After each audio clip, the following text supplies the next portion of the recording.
Are you tired of watching shows that only give you general social media theory and expect you to figure out how to apply it to your own industry? Join us for this week's episode of Social Chatter, the industry's longest running social media marketing news talk show. Not only will you learn the latest breaking news, but you'll also gain practical advice on how to apply it. Now here's your host, Christian Karasevich.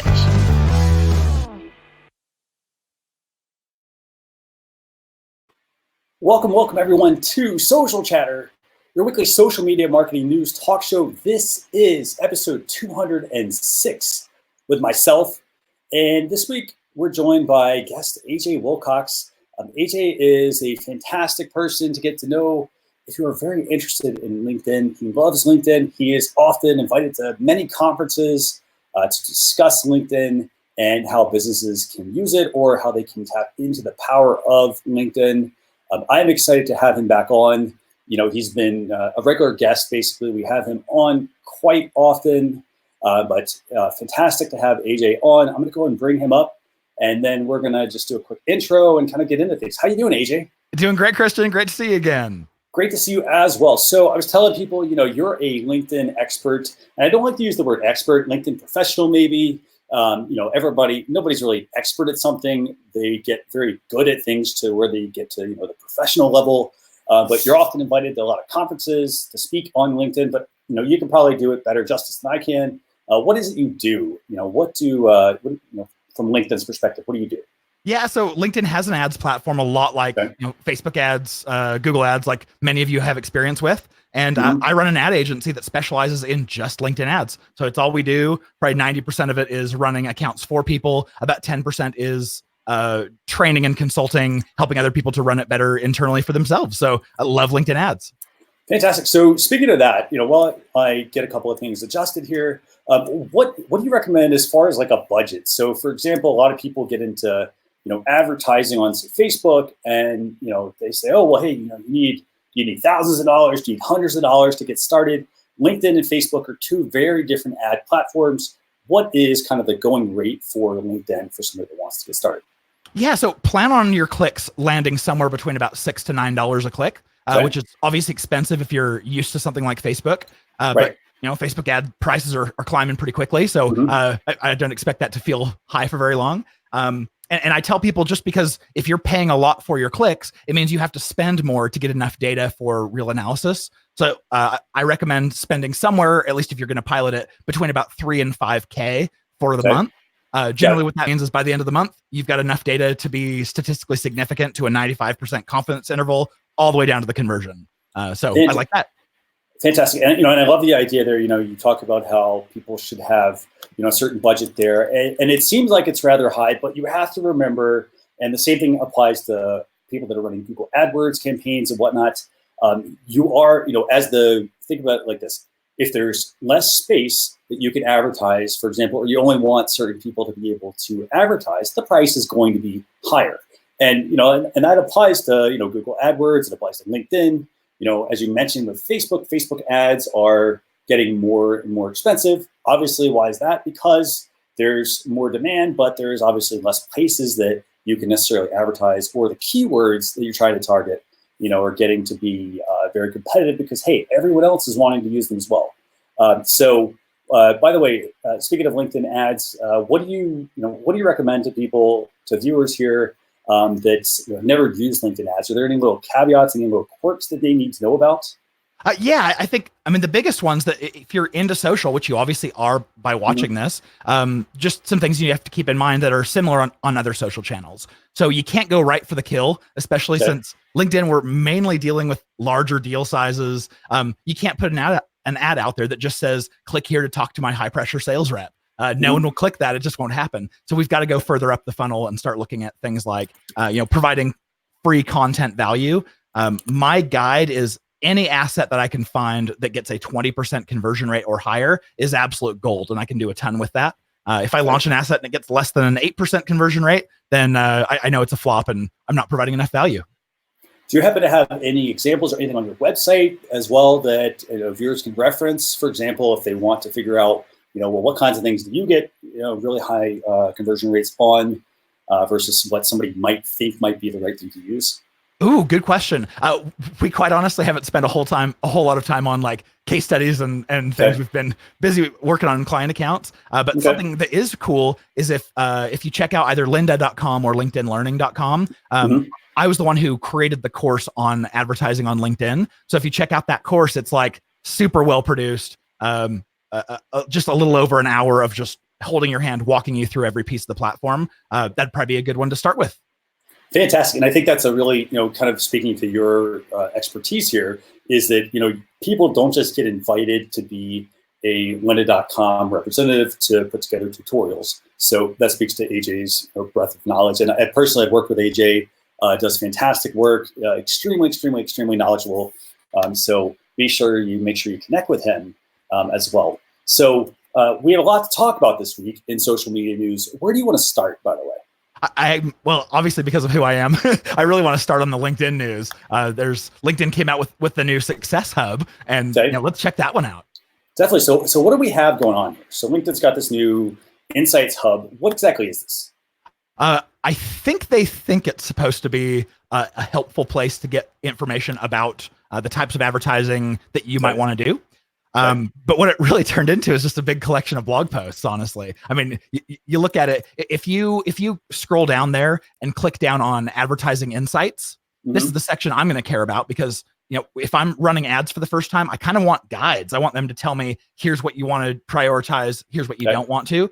And when you get to that, I mean, it really is just a collection of blog posts, and they're all super high level, like, what does it mean to measure, and how can marketers measure, and all this stuff about measurement, about brand. And none of this is the stuff that advertisers actually care about. So I am. So what do they care about, by the way? So like, if there's a whole bunch of blog posts, it's like almost like a getting started guide, a walkthrough. What do they care about? I think I would want them to, I think advertisers care about, how do I avoid the pitfalls? Where do I find value here? How do I actually do things? And completely absent here is any sort of guide on like, here's how to set up a campaign. Here's how to set up an ads account if you don't have one already. Here's how to optimize. Here's how to read and understand your data. So I hope it's coming. I hope this is just like the bare bones start. So do you think they're doing that because that also then introduces their ability to then work with, say, somebody who, like yourself, who's really big into LinkedIn ads, to be almost like an instructor, for example, and kind of capitalize on that? Or do you think that, is it actually something that, hey, they're just working on it, they haven't quite gotten there yet? I think it's something they just haven't gotten to yet. Okay. I've done some content with them. We've done webinars. We've done other things that have done quite well. And so I think they've got the data. They know the types of content that people are asking for. I quite honestly think they just aren't creating it yet. Maybe because, I don't know, they don't realize its value, or they have other priorities or something. But like I said, hope this is just the beginning and they're going to keep doing more. Definitely. And you and I talked about this a bit offline before we started, but LinkedIn, they are owned by Microsoft for quite a number of years. They didn't really do a whole lot. I think it was to kind of get everything kind of meshed up properly within the company. I think, kind of as we talked, I think that hopefully they're going to work on this and get this rolled out versus just like, hey, let's roll out a half-baked tool. So hopefully they will roll something out. So if I'm a business, by the way, how does this actually impact a business? Like, how can they use this?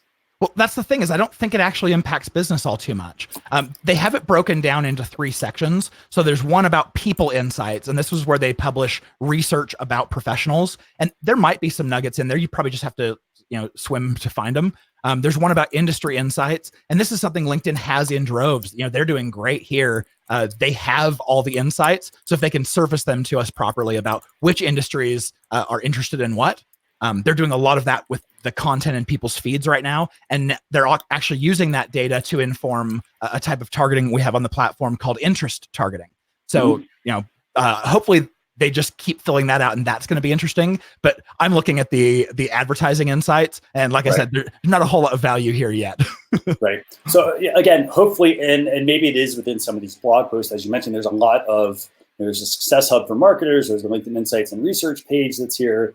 There's the people insights, industry insights, the advertising insights. I'd say, if you're just getting started and want to get into LinkedIn ads, this might be probably the first place I would probably go if I'm on the LinkedIn site to find that resource. Facebook has a very similar training platform that they do. They have their Blueprints course. I'm wondering if this might be kind of, taking a page out of that to get people, to move towards that. Maybe they'll hopefully add some examples. I really hope so. I hope so too. Wouldn't that be great? Fantastic. Yes. So anything else you want to add on LinkedIn's Insights Hub, or do we want to move on to the next topic? Yeah, I say let's move on. This one, okay. Just not a whole lot of value yet, but I hope they build out things like certifications, guides, how-tos, the stuff that people come to me every day saying, I was looking for this information. I can't find it on LinkedIn. Can you help me? Yes. It'd probably behoove them to start creating that content. It would, definitely. So what topic do you want to move to next? So we talked a little bit about LinkedIn this week. That's all the news that they have. All right, so I want to go to the article about Google starting to surface individual podcast episodes in the SERPs. So what do we got going on here? Well, for the longest time, podcasts have really been in a silo of their own, and it's quite unfortunate. I mean, the only way that you would hear about a podcast is if you were somehow connected to the host, or a friend told you about it, or you happen to see it in maybe the new and noteworthy section and it catches your eye. There just isn't a whole lot of interesting ways to find podcasts. They've been ignored. Yeah, exactly. And so this is so cool to see Google actually caring about podcast episodes. What they're going to do is they're going to go in and index each one. They're going to listen to the audio, index the text, and then just using probably a very similar algorithm to what they already use for SEO, they're going to start surfacing them, which I think is awesome. I think this is a fantastic update, by the way. And, I think you and I were talking offline. Do you have a podcast, by the way, or is this something you're working on? I actually am getting to work on it right now. So I'm still in the early stages. I just put a post out on LinkedIn with 4 thumbnails, for cover art, just asking people's opinions. So I'm getting close. Very cool. By the way, if you want to, feel free to grab the link, drop it in the comments for this week's show, so we can ask viewers, which one they like as well. They can help you give some insights. So definitely give that a chance. So I'd say, I like this. The thing when you're uploading a podcast to Google, obviously things that are important from a search perspective. And again, this also applies to your blog post that you're doing. It's the metadata. So it's not just like, hey, I got this fantastic piece of artwork. The artwork is one thing. The metadata is one thing for the file names, for the topic, like what is your episode about? For example, if you've got certain questions that people are always asking you, that's a good thing to put in your description. You don't want to keyword stuff, though. Obviously, if you keyword stuff, they could penalize you for that or downrank. But if you guys check out this screenshot here, basically what we have here, as you know, if you search for a video on YouTube, what you basically will see is you will see, for example, some related blog posts. You'll also see, for example, if there's a related YouTube video, you'll see a video section, usually at the top. If you see the screenshot here, what we also have for podcasts, it works very much the same way. They've got their carousel right there, so you can quickly slide across and find a relevant podcast. Again, it's not about like, oh, hey, I'm at episode 1000 or I'm at only my first episode.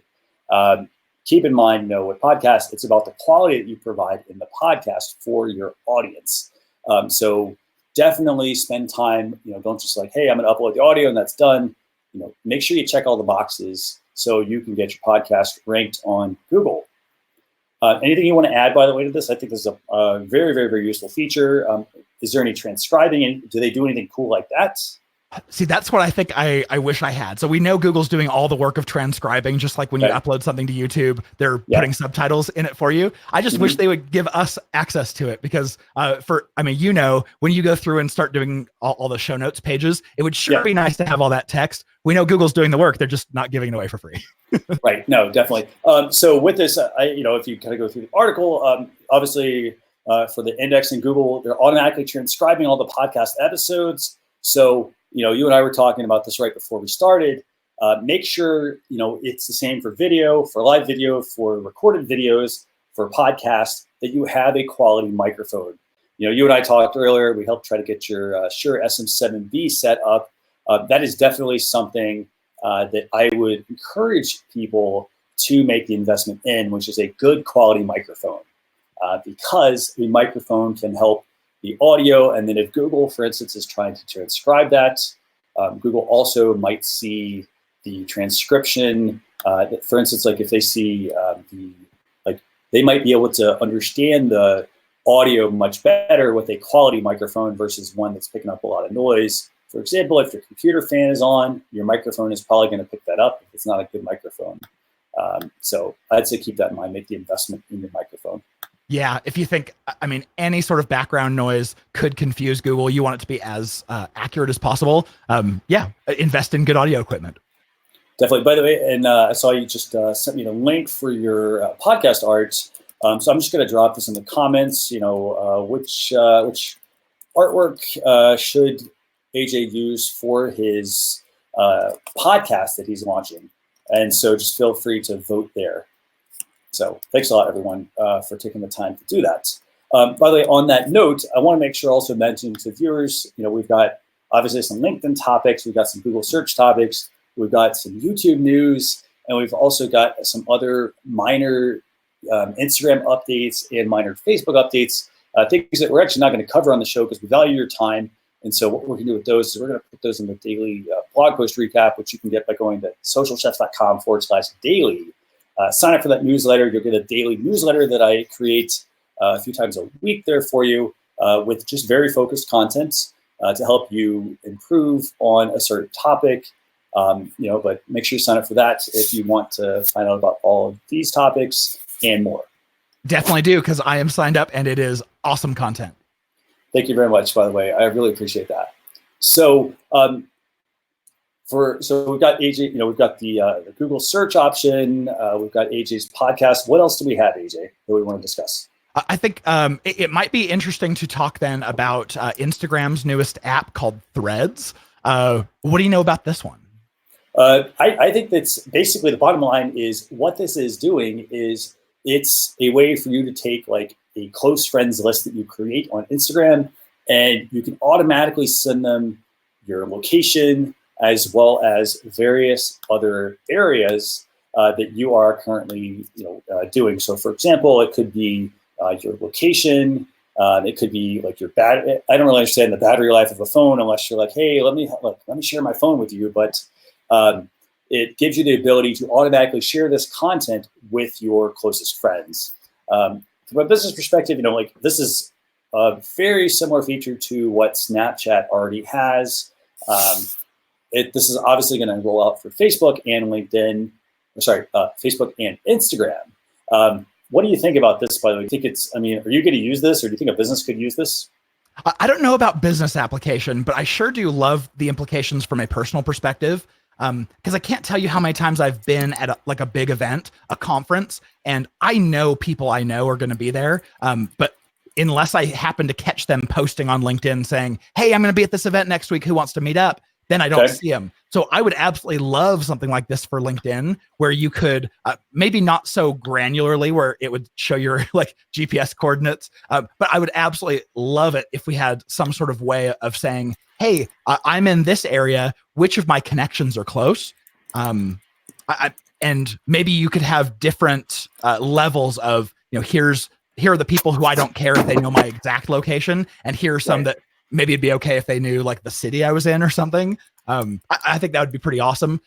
It's funny on the Threads thing, they Instagram started working on something called Direct, and they ended up shutting it down because all the feedback was, we don't want to leave the Instagram app to go into a different experience. And so they shut it down, and now they're working on a different app. Again, Threads app is separate. I thought that was kind of funny. No, absolutely. And here's the thing, there's nobody that really owns one of these features per se. Snapchat might have already had this, but it also comes down to the integration. How does it actually work within the app?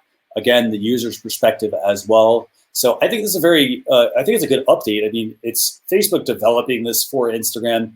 Keep in mind also, by the way, that Facebook has been moving to more consolidation of their platforms. So you got Facebook, you got Instagram, you got WhatsApp, and there's a lot of consolidation to where they want to have less duplication of the features across the different apps. So they're basically going to try to converge a lot of things. And I think at some point this will converge into Facebook and WhatsApp, because again, it's about messaging. You want to keep people updated. You should not have to constantly be on your phone. Why not be able to set up rules or things like that to automatically notify people? A lot of that already exists on phones, so I think it's a very useful feature here for for Instagram. And I think it's a feature that a lot of people, they'll probably have to take some getting used to, but again, it's your close friends. Who do you actually want to share this content with? For example, I'll give you a business perspective here. So like one use case you could do for business here is you could say, okay, I've got a list of close friends. Maybe I put my, maybe my virtual assistant that I have, if I have a virtual assistant, or I have some employees and I want them to be updated on certain things. Because again, if they're helping me manage my business, I want to make sure I keep them abreast of what's going on. So that's one way I could see this actually happening, because it's not like, how many times, by the way, tell me about this, how many times have you ever gone to do something and you happen to just like forget because that fleeting like moment, oh, I'm going to go do it, and then you got distracted. I think that could be a very good, useful case for a business, so they don't have to always just be trying to think of like, well, what's the next thing they need to be working on. Yeah, that's a good usage for it. I mean, of course, we're hoping that there's going to be something tied into advertising, or at least me as an ads person, I hope there's going to be some kind of tie-in where you can do location-based ads, maybe a little bit more granularly than you already can. So I think this could be cool. Obviously, there are privacy concerns, so you got to make sure that those privacy settings are locked down, where it really is only your close friends who can, see every move of yours. But yeah, pretty cool. I think. Definitely. Yeah, I mean, I'm not big on like, hey, let me share my location all the time that something is happening. But I will say, if we go from like, say, a WhatsApp perspective, I love the fact that, within WhatsApp, I can quickly send somebody my location if I am trying to actually like give them direction to things. For example, if maybe they're going to try to go to a conference or workshop we're putting on, it's very easy to just send them a pin. Hey, here's the location. They can go in and get the exact directions. So I could see that being very useful here, almost setting up like some pipelines saying like, hey, here's my close friends. Send this to, this group of people for like, 15 minutes or 1 hour, whatever the feature is for sharing a location. Yeah. And there is an app currently called Glimpse. That I don't know if you've heard of, and it's GLYMPSE, I think. And what it does is it allows you to send a snapshot of your current location. And I get it from a couple people that I will do meetings with, where we'll say we're going to be meeting up at this restaurant for lunch, and then they'll send me a text that says, check out my Glimpse. And I can see them coming down the freeway with an estimated time of their arrival, which is super cool. I mean, you don't have to get there and go, I wonder if these guys are late. Should I call him? It's right there. How cool would that be for friends to have kind of that Glimpse kind of feature within Instagram? You're going to be meeting up with your friends for a party, and you can see, based on GPS, how close they are, all that. I think that's a pretty cool use for it. Definitely. And, we're going to add that tool to our list of apps. That is actually a feature that exists within WhatsApp, actually. So I could send you my current location and say like, hey, here's my exact location, and make it constantly available to you. Or I can say, hey, this is only available for 1 hour, or send them my location, my live location as I'm moving. Again, like you could set up like, say, a WhatsApp group, and I'm kind of pontificating here. So like you could set up a WhatsApp group or set up individual messages to people and send them your location. And then as you're constantly getting closer to your target, very, very useful feature to keep them abreast of things. That way you don't have to be like, well, hey, I was driving, for example. I couldn't send you my location. Just give them access to your live location for, say, a certain amount of time. And then that way they can easily track what's going on. It's a good automation feature, I think, versus saying, well, hey, let me constantly, like, there's not like it's on or it's off. You have some different options there. So I think this is going to be a useful feature for people. I think at some point, again, this logo that's here on the Instagram Threads image here, I think this looks a lot like WhatsApp. And so I think at some point you're going to see some convergence as they move things together. But very, very, very useful feature. Makes total sense. And that's what I get for only ever turning on WhatsApp when I'm traveling internationally. That's the only way I use it. I should learn more about it. Definitely. And by the way, I'm looking at the comments here. Thanks a lot to Joanne Kroll and Robert as well for joining. Joanne says, hey, I've used the Snapchat maps for when meeting up. Again, this is a feature that already exists in Snapchat. It's coming to Instagram, and obviously you have it within WhatsApp. So I think it's going to be obviously available across all of Facebook's family of apps. Awesome, So Joanne. Thanks for throwing that in. definitely, and I love it how people share like their use cases of how they're using it, because that's the thing. People want to know, how can this actually help me? For example, Joanne, she's I think she's a professional organizer actually, and so she, again, you're using it for client work, and that could be applicable to any industry that you're in if you're going to meet people in person. So keep that in mind. So do you want to move on, by the way, to another topic? Any last parting thoughts on this one? Yeah, let's jump right into Instagram testing back-to-back story ads. I like. So this what one. the heck is this? I mean, we've got another piece of Instagram news, but what is this one? Well, I absolutely love this quote from Facebook in here. It says, Facebook's goal here is to see if back-to-back story ads from different brands provides a more seamless experience for users. And that just, I literally laughed out loud when I read that, because I was like, yeah, I mean, no amount of extending your advertising ever provides a more seamless experience for users. But this is just, it's more ad inventory. We know Facebook and Instagram are getting more and more expensive. And so this is a way for them to try to keep costs down. And we'll see if users revolt. It sounds pretty wild. I mean, when YouTube started doing this about 4 or 5 months ago, showing 2 ads in a row, it really pissed me off. Yeah, I mean, overall, it's great that they're going to test this out. You and I were talking also beforehand. I mean, there needs to be a different model. Everybody's still pushing the advertising model. Like ads need to work. Like we just need to show ads to people. And the thing is, users don't want to see ads. That is the bottom line here. I'm glad that they're trying different things, but I think they need to really turn the advertising model on its head. Try to get out of like showing people like, hey, let's put this in front of somebody. I personally don't feel that they work. I don't feel that the normal ads. I don't think they have the impact. I think at some point we just become, we start to tune them out or become immune to them. Great, that's another ad, and what's going to happen in that 30 to 45-second ad or even 15-second ad? People are going to do this. They're going to leave their computer, or their phone on. They're going to go do something else on their phone. They'll be able to pick up their phone, and for that 15 to 30 seconds, they'll check their notifications, and they're going to not actually watch your ad. So what do you think about this one, by the way? I think you're absolutely right. Like, I remember early days when I was watching Hulu and they had 10-second commercials. And I remember thinking at the time, like, hey, this isn't bad. If all commercials were 10 seconds long, I wouldn't mind this at all. And then, of course, they started getting more advertisers who were probably interested in larger formats. And then when we started getting the 30-second long, the minute long, I would get up off the couch and I would go to the kitchen for a snack or to go get a drink. And so I feel like the shorter things are, the more attention you're going to have. As you elongate them, you're ruining user experience. And like you said, they're going to go to their notifications, and chances are they're going to get lost and they're going to forget that they were even doing something with you. Absolutely. And Joanne mentioned, she says, hey, stories ads need to be creative. And I think that is a very, very true statement. You can't just run what is the typical ad that you normally run on, say, Facebook or your standard Instagram feed.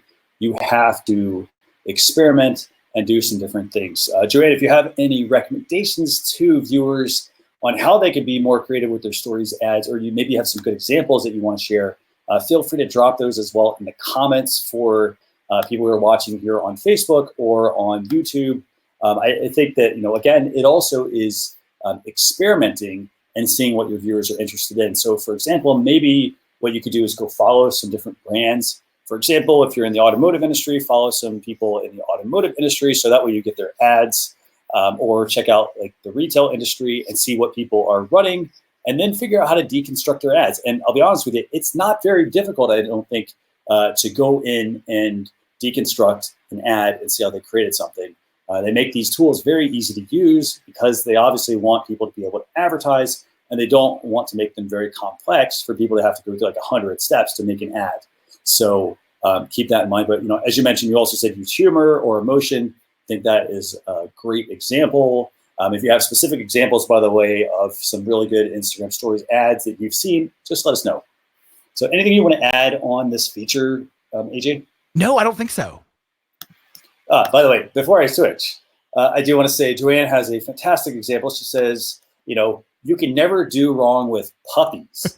And that's absolutely true. Puppies, kittens, kids, basically, showing people having fun doing something. For example, if you're trying to actually sell a physical product, sometimes it's actually showing people the fun side, like how can this feature be useful for them? For example, let's actually talk about this real quick. So, how many times have you seen a made-for-TV ad, for example?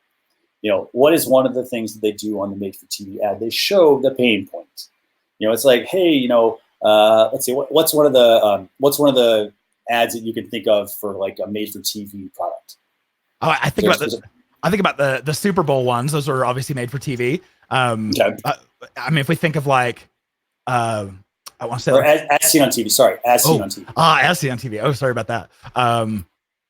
Yeah, trying to think of an individual, maybe like Ginsu knives or something like that. Okay. Okay. So Ginsu knives. Okay. So basically, what's the pain point? The pain point that people are often showing is they are showing how, for example, if you obviously don't sharpen your knives, they get very dull. You go try to cut something. Say you're trying to cut, a piece of bread, for example, and you're cutting it with a knife that is very dull. So what you're going to run into there is you're going to run into, instead of having this nice piece of bread, you're going to end up with basically a tortilla, a flat piece of bread, because you're having to put so much pressure on this. And for people, presentation is important. And so if you're cutting bread, for example, and you want to make this nice looking sandwich, you don't, if your knives aren't sharp enough, you're pushing down on the bread, it's going to be flat.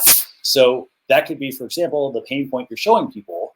And then, what you're doing is showing, hey, these knives, you don't have to actually continuously sharpen your knives, if you get, for instance, one of their products. And a lot of times these products do, they do what they say.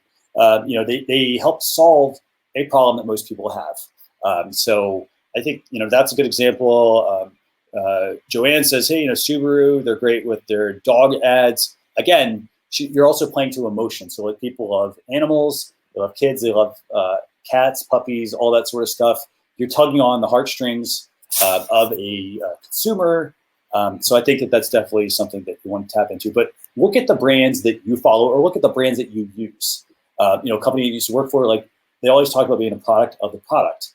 And here's the thing, like we look at for instance, why do you buy iPhone over Android, for example, or Apple over Microsoft? Or why do you wear certain clothing from one brand while another competitor makes a similar product? A lot of times maybe it's the way it makes you feel. If it's like clothing you're trying on, people are trying on clothing because it makes them feel good. For example, they switch to a certain brand. So just keep that in mind with your stories and ads. And I'd say follow some of the brands that you currently use so that you can get their stories in your content, visit their website also. So obviously you can get some remarketing going on there. Anything you want to add, by the way, to this, to Instagram stories ads? No, just that was a brilliant intro into it. I think I just want to give a shout out to the daily newsletter again. Go to socialchefs.com/daily to get on that newsletter and hear about all of these, even if you can't make the live show. Fantastic. So we've talked Instagram, we've talked YouTube today. We have talked, we said, Instagram, YouTube, LinkedIn. Do we have any other news we want to cover? Do we want to move to tool time? What are you thinking? Oh, let's cover just very briefly. I mean, this is just a mention that YouTube is shutting down the direct messages product. The article that you have on there is actually really funny. It shows that I think for the vast majority of us, we're saying we have so many inboxes everywhere that sure, YouTube, go ahead and shut that down. I don't need one more place to check. But who is it who's actually getting hammered on this one? Yeah, I mean, here's the thing. I personally, I don't really go check my YouTube inbox. I'm glad I get comments and whatnot from people, but again, this is September 18th. If this is going to start to happen, I don't think a lot of people are really going to be worried about this disappearing. Yeah. What about you? What do you think? In the article, there's something kind of funny. There is one group who's taking this really hard, and it's little kids.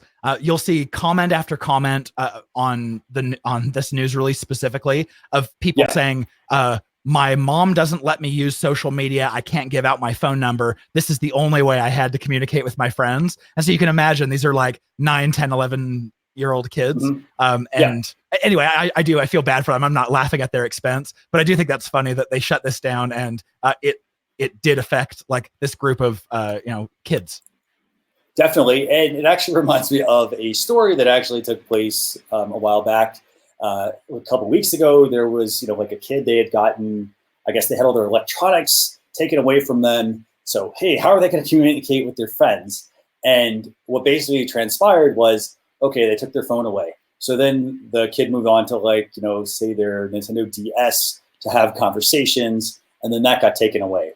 And then okay, well, how else are they going to communicate? It wasn't not like writing a letter, but they got to the point where they're actually sending a message from their refrigerator, their smart fridge, basically to be able to again send those messages out to their friends to stay connected. But again, September 18th, YouTube's going to be removing that whole messaging feature. But as AJ mentioned, there are lots and lots and lots of options for you to have people message you. I would say this, and feel free to disagree on this, but I think that it comes down to having a central repository where you want people to message you. So, for example, if it's email, have them send you an email. If you want to send them to your website, maybe go to a contact form. If Facebook is the platform you play on, have them send you a message through Facebook Messenger. But determine really where you want your audience to go and guide them there. You can't make them send you messages, but you can at least get them to the platform where you typically spend the most time. That's what I would do. I think that's a really good point. The other thing is that we all know that YouTube comments are not brand safe anyway. So I'm not too worried. I mean, I think, sure, keep comments on videos because a lot of us rely on those with our YouTube channels. But if you are running a brand, you probably don't want conversation happening inside of the comments. You want to get it off where people are actually identified with who they actually are, on Facebook, on LinkedIn. Those are great places. On YouTube, it's anonymous and there's a ton of trolls. Get away from there for brand safety.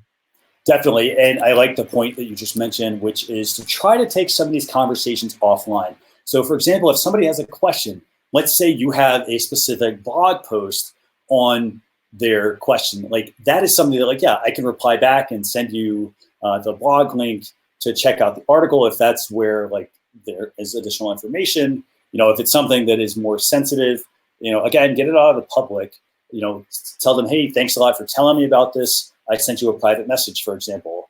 If it's, for example, on Twitter or Facebook or whatever platform it is that you communicate with people on.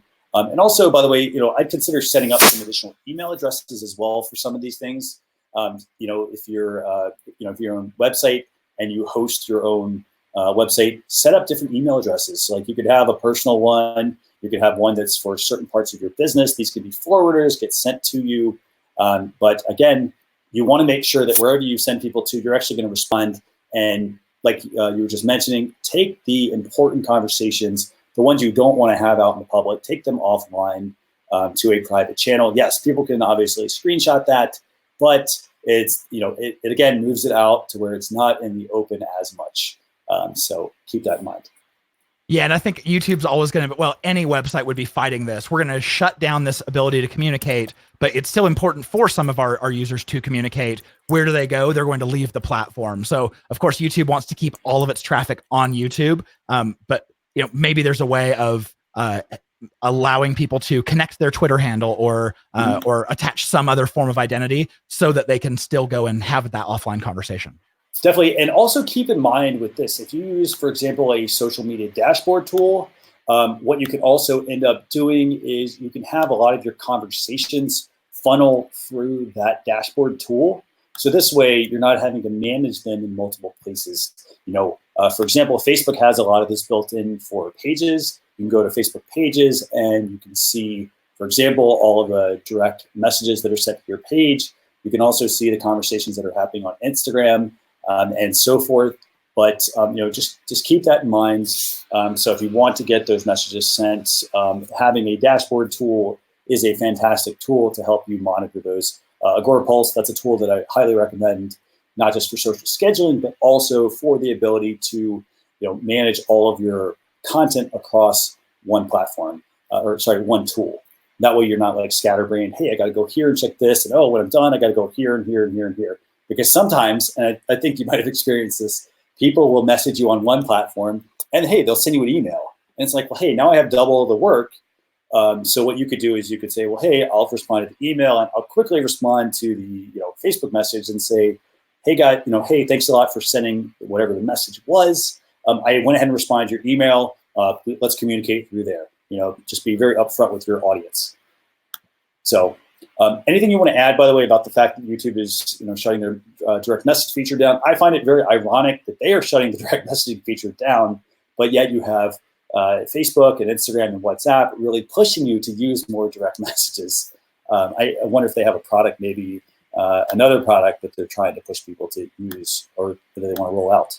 Yeah, I think this comes down to the friction that Google has felt for a long time around what is YouTube? Is it a search engine or is it a social media platform? And DMs are something that you would really want if it's a social media platform. I'm guessing they just looked at the resources it took to maintain compared to the amount of people who are actually using it. But they tried to integrate Google Plus into it, and then Google Plus is now gone. I think this is an interesting move away maybe from the concept of it being a social media platform. Right, absolutely. And I'm trying to figure this out because one thing that YouTube is doing that I think is, that I really like is if I go to YouTube and I'm sitting there looking through videos, I love the stories aspect of YouTube.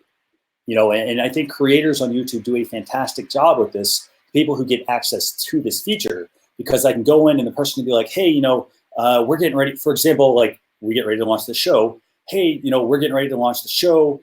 Be sure you tune in at, in this case, it was 10 a.m. Eastern Standard Time, I think, right, AJ? 10 a.m. Eastern Standard Time. Here's what, check us out at youtube.com/social chefs. So yeah, that seems like the best idea.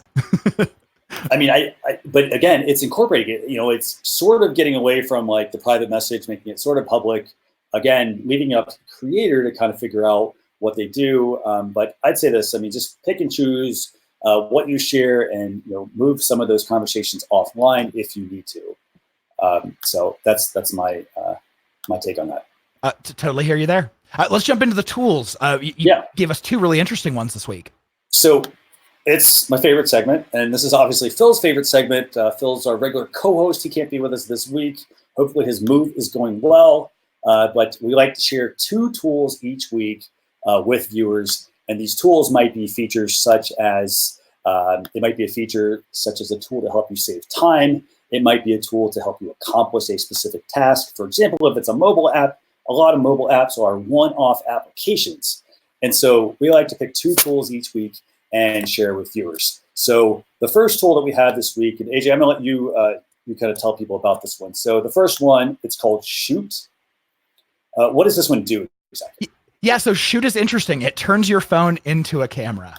It's currently only for iOS, but anytime you're shooting video on your phone, you're always going to have things in the way. You're going to have your status bar at the top. You'll have notifications pop up, things like that. But if you're just trying to use it for the camera, like for instance, if you're doing live streaming, if you are, that's probably the biggest usage I think for this.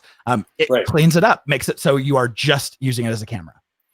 Fantastic. And the other thing also that this does is a lot of times if you try to use for instance, like if you try to use your phone and you connect over a protocol such as Bluetooth or this, obviously, and those two things kind of go hand in hand there, obviously, what will typically happen is you will have some lag.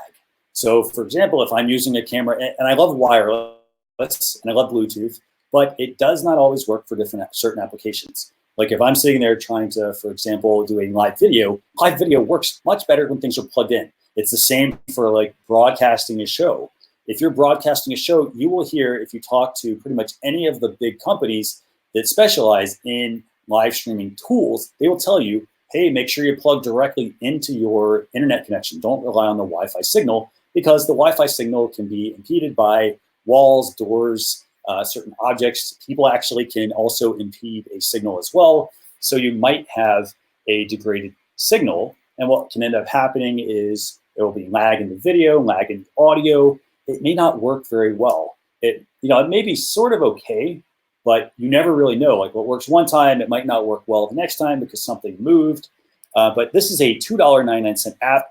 What it allows you to do is you can plug your phone directly into, say, your computer, and you can use it as a camera. Now, for those of you who are running a lot of like your production from your laptop, you don't always have enough USB ports. Remember, every time you plug something in, it takes energy away from your laptop processing power. It takes some sort of resources. So, you may need to, for example, look into having like a hub that can support that, a high-powered hub, like high-speed hub, like a USB 3.0 hub or USB-C hub. But make sure, you just plug this, for example, in, and then now you have a second camera that you can use with tools such as OBS or other live streaming tools. They recommend things such as you've got Twitch, you've got OBS, and much more. But it's $2.99, well worth it to check out. And if you want to use this as a second camera, just very simply put it on a tripod, get a very long or a fairly long extension cable for your phone so you can plug it into your computer and use it. Very, very good app. This is actually an app that came up when we were talking about StreamYard, which is the tool we use to broadcast social chatter. So anything you want to add for Shoot, by the way? I think we're seeing live video get a lot more interesting. Obviously, we're on one right now. We see LinkedIn just released live here about probably 6 months. It's still an application process. But I think tools like this, we're probably going to see more of them to aid people in doing live video. Because as you know, the technology just isn't that great for doing live video. No, it's not. And I constantly am answering questions about live video. A lot of people have questions about like, well, hey, my audio is out of sync. So like if you're trying to, for instance, do a wireless camera, sometimes the audio will not sync up properly. The video might be grainy, for example. And if somebody is trying to tune into your content, if the audio is out of sync or the video, maybe the audio is skipping because, hey, there's some sort of lag because it's just too much. It's very taxing on the system. Just because you can live stream does not mean that it's going to work 100%. And it's going to work perfectly. You have to have things in place to make that happen. You have to have a lot of internet bandwidth. You have to have a very powerful computer. It's not just, hey, I'm going to fire my computer up and start live streaming. This is essentially, if it's your computer, you are using your computer, which is basically the brain to power things. So keep that in mind. But that's tool number 1 for the week. It's called Shoot. So tool number 2, what is this one, AJ? All right, so this one's called Ad Inbox Me. And right now it's on a wait list. So if you want access to this, go sign up. You go to adinbox.me. And the really cool part about this is because Facebook has that transparency where you can see which posts are being attached to different pages. This is monitoring those company page or the pages and shooting you an email alert when one of your competitors, or someone that you specify, launches a new ad. So you can know right up to the minute what your competitors are doing. Pretty sweet. I think that's a pretty sweet app. And I think it's a free app as well, right? It says it's free and always will be. And I mean, here's the thing, like I could see so many use cases for this. Like if I'm a business, I could, for example, put in my competitors. That might be the first thing I would start with. I might even put my own business page in there as well. So like maybe actually, I would start by this. I would put my business page in as one that I wanted to monitor to make sure obviously it's working, to make sure I know when my ads are actually getting approved. I don't have to constantly be tied to my phone. That's the first way I'd use this. Second way would be I put in my competitors. And then the third way, I would think outside the box. Are there certain brands that I want to follow, that I want to keep up with? For example, I might really like the work that they do, even though they're not in my industry. And I can use that as an example to learn from. But I would personally, that's how I would use it. And then this can actually give you insights into what that business is doing, kind of the pace that they're doing things. And if I wanted to actually, if I'm getting a bunch of emails on this, you can set up filters within your email applications. So that way, like, if you get 10 emails, for instance, in an hour from a whole bunch of competitors, you can actually have them automatically filtered or automatically labeled and moved into a certain folder so you can quickly review. But this is a free app, pretty fantastic app. How have you got on the waiting list yet, or anything? No. I filled out the form. I'm not on the list. Or I'm on the list. We'll see when I actually get it. But LinkedIn just rolled this same kind of feature out about 4 months ago, where we could start seeing ads on company pages. Yep. And I hope we have the same sort of functionality for LinkedIn. I think that'd be sweet. Definitely. And while I would love like the ability to look at Facebook ads and know like when people are running ads, For example, like if I could go directly to a page and whatnot, I like the fact that I can just get notified about it and check it out whenever it's convenient for me. The benefit here is, again, I don't have to be able to let me go run a retargeting ad or something like that. Use it to see what examples people are doing, and then maybe you favorite that or you save that to an idea board of different types of ads you want to run. So, that'd be fantastic. Yeah, keep an Evernote of it or something, like a reference file. I think that's awesome. Absolutely. So that's Ad Inbox Me. And so that does it for the tools portion or the tool time portion of Social Chatter. AJ, is there anything you want to share with viewers before we wrap things up this week? I don't think so. I think we covered awesome news. I'm really excited about everything we've shared today. So where's the best place for people to get in touch with you? Mine's pretty easy. I mean, anything, you can follow me on LinkedIn, just type AJ Wilcox and I'll pop right up. Or if you're interested in anything related to LinkedIn ads, go to b2linked.com and fill out the form on any of the pages. You won't go to a sales rep and you won't be put on our mailing list. It just goes directly to my inbox, and I'm not a sales guy. So ask any questions you want. Fantastic. And be sure you drop that. We're going to drop that in the comments for people who are following us on, say, Facebook, on our Facebook page. So this way you can learn more about LinkedIn.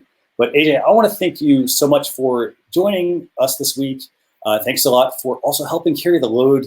You actually did a really good job. I mean, you're basically performing double duty as sort of co-host and guest. So thanks a lot for bringing the goods on LinkedIn, all of the social media news this week, and obviously the tools that we talked about. For those of you watching, by the way, I just want to remind you, we've got another show next week. This is going to be episode 207. We're going to have Juliet Stapleton on. That's going to be at 1 p.m. Eastern Standard Time. So 1 p.m. Eastern Standard Time, what's that? 10 o'clock in the morning if you're on Pacific Standard Time. Yep. But should be a great show as well. For those of you who want to get the blog post recap, we mentioned we have the daily email. You can also go to socialchefs.com/SC206. What that will do is that will take you directly to the blog post, which we'll be publishing tomorrow with all of the topics we talked about, the tools, the links, the video, along with our Alexa flash briefing that we publish each week as well. But AJ, fantastic having you on this week. Thanks a lot for helping pick up the slack. I really appreciate that. But we will see you all next week. Thanks a lot for tuning in, everyone. Bye. Thanks, everyone.